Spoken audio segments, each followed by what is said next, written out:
भारत माता की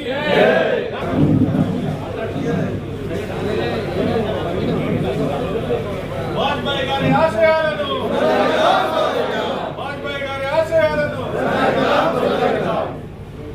అందరికీ నమస్కారం. ఇవాళ శుభదినం.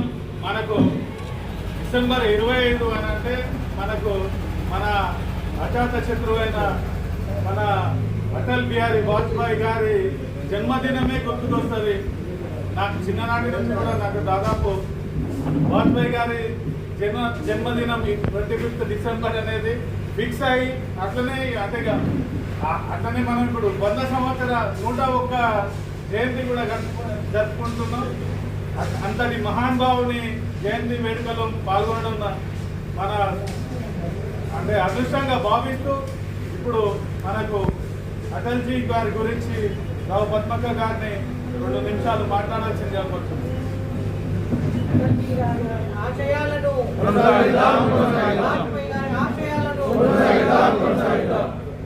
ఈరోజు భారతీయ జనతా పార్టీ కార్యాలయంలో 101వ అటల్ బిహారీ వాజ్పేయి గారి జన్మదినం సందర్భంగా ముఖ్యంగా వారి గురించి తెలుసుకోవాలంటే మన భారతీయ జనతా పార్టీలో ఫస్ట్ ప్రధానమంత్రి అంటే మన అటల్ బిహారీ వాజ్పేయి గారు.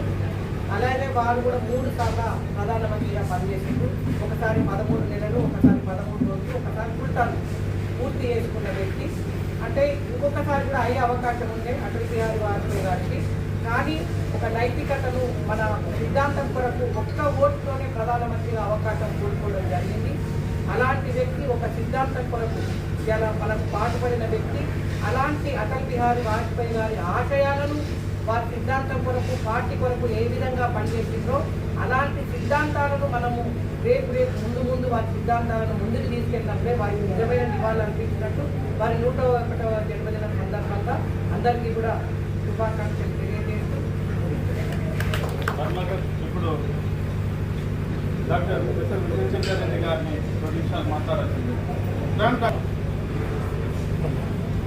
అటల్ బిహారీ వాజ్పేయి గారి పార్టీస్ ఎట్లా ఉన్నారంటే దేశంలో అన్ని పార్టీలు యూత్ పార్లమెంటేరియన్గా 150 పార్లమెంట్ సభ్యులు అయినప్పటి నుండి ఎన్నోసార్లు లోక్సభకు 2 సార్లు రాజ్యసభకు ఎన్నికై యూత్ పార్లమెంటేరియన్ అంటే వారు మాట్లాడుతూ ఉంటే అప్పుడే వచ్చినటువంటి పార్లమెంట్ సభ్యులు బుక్కు పట్టుకొని నోట్ చేస్తున్నారు. ఇంత మంచి పాయింట్లు చెప్తుండ్రు, ఇట్లాంటివి మనకు బుక్స్లో కూడా దొరకాయని. అంటే అంత పెద్ద మేధో సంపద అది పార్లమెంట్. అందుకనే అలాగే జన్మదినాన్ని కేంద్ర ప్రభుత్వం గుడ్ గవర్నెన్స్ డేగా అనౌన్స్ చేసింది. అతని యొక్క సాధించినటువంటి ఘనతలు ప్రధానమంత్రిగా చెప్పుకుంటూ పోతే ఎన్నో ఉన్నాయి. ముఖ్యంగా చెప్పుకోవాల్సింది గోల్డెన్ కారిడార్, తూర్పు పశ్చిమం నార్త్ సౌత్ను కలిపేటువంటి గోల్డెన్ కారిడార్ను మొట్టమొదటిసారిగా కమ్యూనికేషన్ సిస్టాన్ని అభివృద్ధి చేసినటువంటి మహానుభావులలో మన అటల్ బిహారీ వాజ్పేయి గారు. అట్లానే ఓన్లీ పట్టణాలకే కాదు ప్రతి గ్రామానికి కూడా రోడ్డు ఉండాలని ప్రధానమంత్రి గ్రామీణ సడక్ యోజన తీసుకొచ్చినటువంటి మహానుభావుడు. ఇది ఇంటర్నల్గా చాలా విషయాలు చేసిండు. కానీ మనకు ప్రధాన శత్రువైనటువంటి పాకిస్తాన్ ప్లస్ అగ్రరాజ్యాలు ఏవైతున్నాయో వాళ్ళందరికీ భారతదేశం అంటే ఏదో చూపించినటువంటి వ్యక్తి ప్రధానమంత్రి, మాజీ ప్రధానమంత్రి వాజ్పేయి గారు. పోఖ్రాన్ అణుపరీక్షను నిర్వహించి మొత్తం ప్రపంచాన్ని నివ్వరపోయించినటువంటి వ్యక్తి మన అటల్ బిహారీ వాజ్పేయి గారు. ఆ రోజే అందరూ భారతదేశాన్ని మనము అగ్రరాజ్యాలు తలదనే విధంగా న్యూక్లియర్ పవర్ సంపాదిస్తున్నదని పేరు తప్ప ఇచ్చిన వ్యక్తి. భయపడలేదు. అమెరికా వార్నింగ్ ఇచ్చినా కూడా భయపడకుండా పరీక్షను నిర్వహించి మనకు న్యూక్లియర్ కెపాసిటీని తీసుకొచ్చినటువంటి వ్యక్తి వాజ్పేయి. ఎందుకంటే ఒకవైపు బయట ఏమనుకునేది తను సౌమ్యుడు, ఉదారవాది, నిర్ణయాలు తీసుకోడు కావచ్చు. దాని అన్నిటినీ ఏ దప్పున పటాపంచలు చేసి అనుపరీక్ష నిర్వహించారు.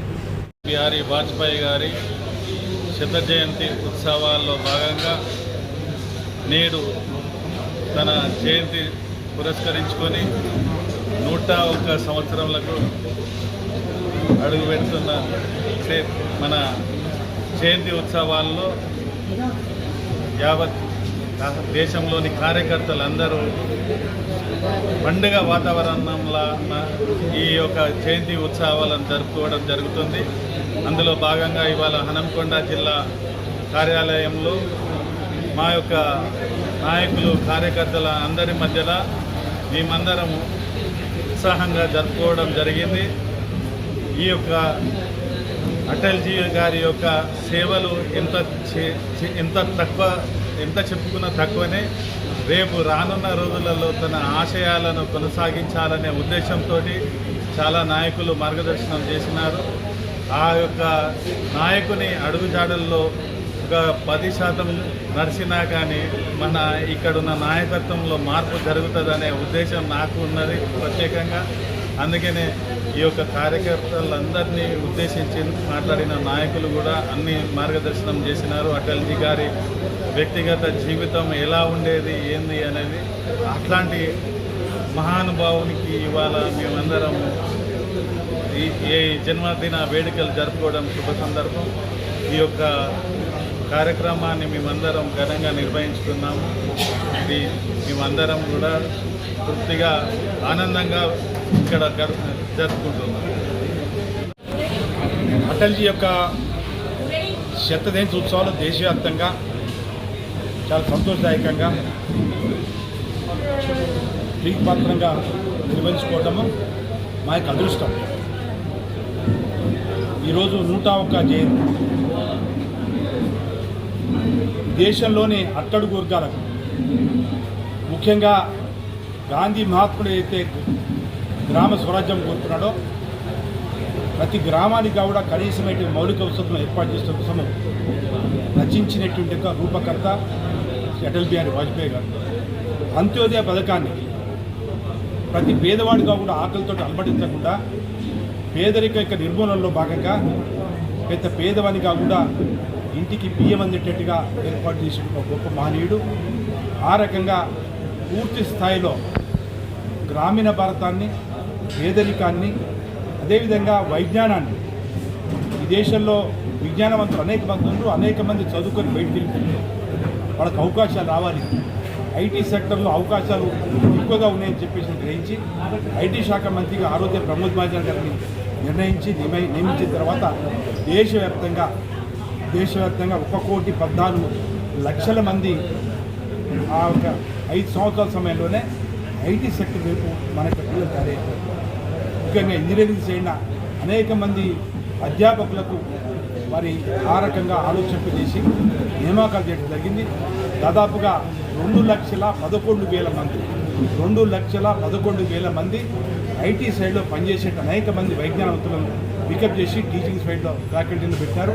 మరి ముఖ్యంగా ఉత్తరము, దక్షిణం, ఈశాన్యం, అదేవిధంగా కోస్టల్ కారిడార్స్ అన్నిటికీ లింక్ చేసిన కోసము కోస్టల్ కారిడార్ మొత్తం దేశవ్యాప్తంగా ఉన్నటువంటి 11,134 కిలోమీటర్ల యొక్క విస్తీర్ణంతో ఏర్పాటైనటువంటి మన యొక్క సముద్ర భాగం వాటన్నిటికీ కూడా లింకప్ చేసిన కోసము మరి అదేవిధంగా 5 పాంచ్ రహదారులను మొత్తం దేశవ్యాప్తంగా పంచకోశ రహదారి అని చెప్పేసి అన్నారు. ఆ రకంగా దేశవ్యాప్తంగా ఢిల్లీ, ముంబై, కలకత్తా, మద్రాస్, బెంగళూరు, వారణాసి, జమ్మూ కాశ్మీర్ ఈ రకంగా మొత్తం 5 జాతీయ రహదారులను ఆ రోజే తీసుకొచ్చి ప్రవేశపెట్టారు.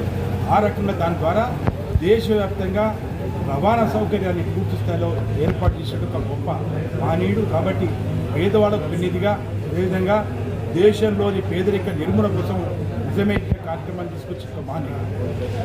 శ్రీ వాజ్పేయి గారి జన్మదినం 100 సంవత్సరాలు పూర్తి చేసుకుని 101 సంవత్సరంలోకి ఎంటర్ అయిన సందర్భంగా ఈరోజు భారతీయ జనతా పార్టీ కార్యాలయంలో వారికి శ్రద్ధాంజలి ఘటించి కార్యక్రమాన్ని నిర్వహించుకోవడం జరిగింది. అటల్ బిహారీ వాజ్పేయి గారి గురించి ఎంత చెప్పినా తక్కువ. నేను ఉన్నంత రాజకీయ అవగాహన నేను నేర్చుకున్నంతలో అటల్ బిహారీ వాజ్పేయి గారు అంటే ఒక సుపరిపాలన, ఒక సిద్ధాంతం కొరకు, అంటే ఆ సిద్ధాంతం కొరకు ఎంత కష్టమైనా కూడా దాన్ని భరించింది. ఇవాళ రేపు ఎట్లున్నది పరిస్థితి చూస్తే ఇలా అధికారం కోసం ఏమైనా చేయగలిగేటట్టు కనబడుతుంది. ఏది చూసినా అధికారం ఒకటి కాదు. ఇలా రేవంత్ రెడ్డి ఏ విధంగా అధికారం కోసం ఏ విధంగా ఎమ్మెల్యేలు పక్క పార్టీలు ఈ పార్టీలో కలుపుకోవడము, ఇంకోటి చేయడం అట్లా కాకుండా ఒక్క ఓటుతోని ప్రధానమంత్రి సీటు కోల్పోతున్నా కూడా ఒక సిద్ధాంతం కొరకు, ఒక సిస్టమ్ కొరకు సుపరిపాలన అందించిన వ్యక్తి వాజ్పేయి గారు దాదాపుగా 3 టర్ములు, ఒకసారి ఫుల్ టర్ముగా, ఒకసారి 13 రోజులు, ఒకసారి 13 నెలల కాలాన్ని 3 సార్లు ప్రధానమంత్రిగా పనిచేశారు. అదేవిధంగా భారతీయ జనతా పార్టీలో ఫస్ట్ ప్రధానమంత్రి అటల్ బిహారీ వాజ్పేయి గారు. ఇలా ఏదైతే వారు 3 టర్ములు చేసిందో దాన్ని స్ఫూర్తిగా తీసుకొని, వారి ఆశయాలను స్ఫూర్తిగా తీసుకొని మోడీ గారు కూడా ఇలా 3వసారి అధికారం చేపట్టి వారి ఆలోచన మేరకు, వారి సిద్ధాంతం మేరకు వారి ఆశయాలు ఏవైతే ఉన్నాయో ఆ ఆశయాలను నెరవేర్చుకుంటూ 3వసారి కూడా ప్రధానమంత్రిగా కావడం జరిగింది. కాబట్టి కార్యకర్తలందరం కూడా ఏదైతే వాజ్పేయి గారి ఆలోచనలు ఉన్నాయో వాటిని మనం నిజంగా స్వీకరించినప్పుడే మనం నిజంగా వారికి శ్రద్ధాంజలి ఘటించిన మరొకసారి శ్రద్ధాంజలి.